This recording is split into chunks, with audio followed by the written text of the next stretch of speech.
Following the scheduled maintenance on your tools ensures their long-term integrity and preserved function and performance.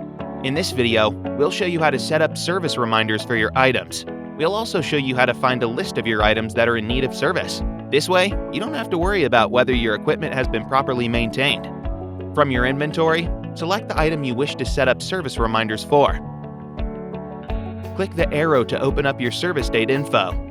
Here, you'll see a calendar where you can select your item's specific service date.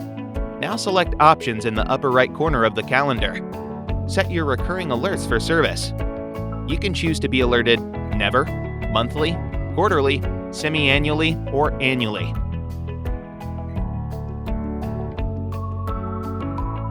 In your filters, under Filter By, select Need Service. This is your list of items that are in need of service. Past due service needs will show past due in your item service card. Items that need service soon will display the chosen service date. You now have your item's regular service sorted out, and you can rest assured knowing your equipment will be working at full capacity. For more helpful tips like this, please subscribe below and click on another video to keep watching.